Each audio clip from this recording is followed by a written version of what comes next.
1886. The war between Britain and France has been raging for over a decade.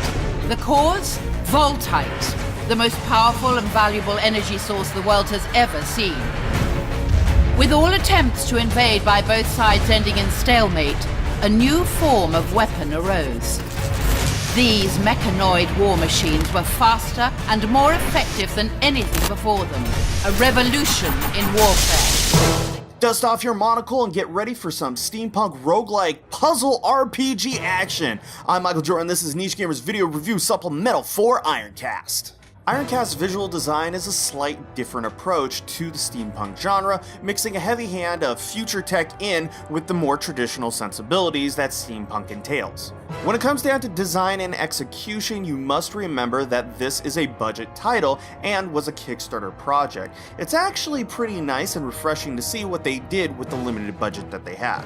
Something to note is that the HUD seems more complicated than it actually is because of the design philosophy that was put into the game. Most players will quickly overcome this, but it should be noted that it is a little bit intimidating for players who are just picking up the title. The gameplay is a mix of an RPG, roguelike, and puzzle game. These systems work surprisingly well together and build a slightly different tension than you've ever played before. At first, the game will seem surprisingly unforgiving. Don't worry, you are meant to die and restart over so that you understand the game mechanics. When you die, you actually take all of your experience points and put them into commendation marks. These marks are used to buy brand new characters as well as upgrades and special abilities that will help you throughout the game. This will allow you to progress easily into the story as well as go against harder challenges the game can provide for you. The puzzle mechanics are easy and simple to use, but there is a little bit of an element of resource management. While it is tempting to go after the massive combos, it's not going to do you very good if you don't have the slots to save the resources that you get from said combos. This adds an interesting dynamic that will have players thinking 2 or 3 steps ahead so that they can pull off longer and more massive damage combo chains from their normal action skills from the resources that they gain from the puzzle.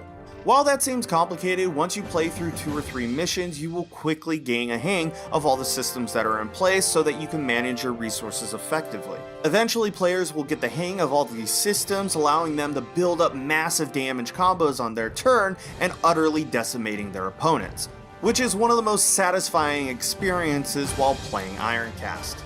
After you've mopped the floor with your opponent, you will be able to have a full access to whatever is salvageable from the mech you just defeated, which will allow you to gain steady and gradual upgrades.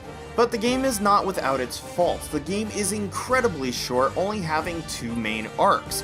It would have been nice to actually see about 3 to 5 arcs to round it out completely. Once again, this really has to do with the budget constraints on this title. The sound and music design of Ironcast is extremely well done and reflects the themes of the universe as a whole. The tones are heavy and fit the 1886 aesthetic of the game, and it perfectly matches the tones that the game is trying to present. It has to be one of the most polished aspects of the game itself.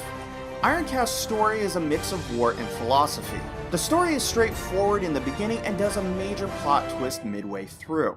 This actually helps establish the world more and explains the greater ideas that the game is trying to present. This is a literary rarity, as a twist tends to throw players/viewers off of the preconceived notions they have of the world that they're viewing. While the story is enjoyable, it's extremely preachy and pretentious. Now, that's not totally a bad thing, but can get on some players' nerves. This also bleeds into the character archetypes of the game, which consist of 4 women and 3 men, tied to a private military company that has sprung up out of the Ironcast system that has been developed. This heavy-handedness throws the suspension of disbelief right out the window, especially when you remember that 1886 was kind of an important time for the UK. At the time, they already had an established constitutional monarchy in the country, headed up by Queen Victoria, who was a bit of a moral authority and a prude. At the same time that all this was going on, the UK experienced great gains in politics, science, and culture, as well as the great expansion of the British Empire. But the game really doesn't touch on any of that. Ironcast is a fun game with great mechanics set in an interesting world. The game really doesn't reflect the time frame well, but it is enjoyable nonetheless when you move past some of those story elements and set up plot points. The game is a bit short, but for the price point it is well worth it, so you might want to check this one out. Now we need fearless commanders to join the fight, developing complex strategies, preparing for battle. and stop the invasion at any cost. Be a hero. Join the fight. Save your country. Ironcast. Thank you for watching this video review. If you like this video, feel free to like and subscribe, and if you want to help us out, feel free to check out our Patreon page.